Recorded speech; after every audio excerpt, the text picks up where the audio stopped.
માંજલપુરમાં કોંગ્રેસની ચૂંટણી પ્રચારની ભવ્ય રેલી. પ્રચારના અંતિમ દિવસે કોંગ્રેસે દેખાડ્યું શક્તિ પ્રદર્શન.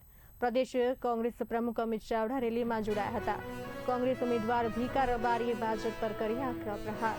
ભાજપ ચૂંટણી હારી રહી હોવાનો કોંગ્રેસનો દાવો. કાર્યકરોની મોટી હાજરી વચ્ચે શહેરમાં નીકળી વિશાળ રેલી. અંતિમ તબક્કામાં કોંગ્રેસે પ્રચારને આપ્યો વેગ. મતદારો સુધી પહોંચવા કોંગ્રેસનું જનસંપર્ક અભિયાન તેજ.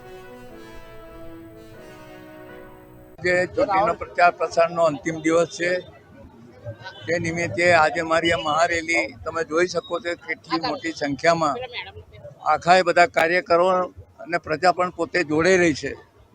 ત્યારે મને એવું લાગે છે અને છેલ્લા 15 દિવસથી ફરું છું ત્યારે એટલો બધો પ્રતિસાદ મળે છે. સામેથી આવે છે, સામેથી નીચે ઉતરીને આવે છે, મને ચાંદલા કરે છે, સ્વાગત કરે છે.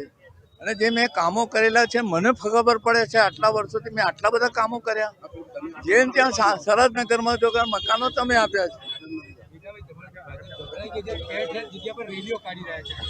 કોણ ભાજપ કાળે 3 એટલે હાર માની ચૂકી છે એટલે 3 કરવી પડે છે. એના મુખ્યમંત્રી શું કે અડ્ડો જમાઈને બેઠેલા છે.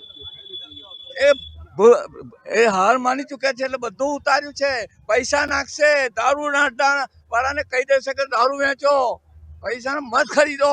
આ હરકંડા 2 દાડા એ કરશે. એટલે પોલીસને હું કમિશનરમાં કહું છું સજાગ રહેજો, ચૂંટણી પંચને હું કહું છું સજાગ રહેજો. છેલ્લા દાડામાં આ કરે છે ને અમને તકલીફ મૂકે છે. ફ્રી અને ફેર ઇલેક્શન થાય એ જોવાની જવાબદારી ચૂંટણી કમિશનની છે. એટલે એ જો થાય તો 30 તારીખે માંજલપુર વિધાનસભાની પેટા ચૂંટણી માટે મતદાન થવાનું છે.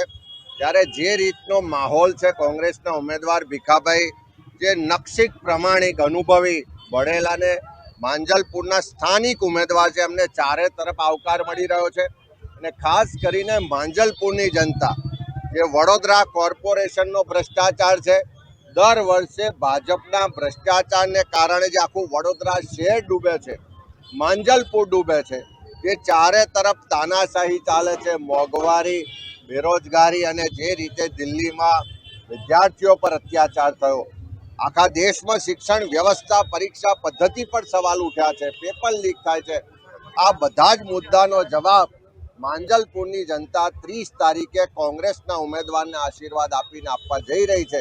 અને અમને 100% શ્રદ્ધા અને વિશ્વાસ છે કે માંજલપુરની જનતા આખા ગુજરાતને સંદેશો આપશે. આખા ગુજરાતના લોકોની જે નારાજગી છે, જે ગેરવહીવટ છે, જે ભ્રષ્ટાચાર છે, એનો જવાબ 30 તારીખે માંજલપુરની જનતા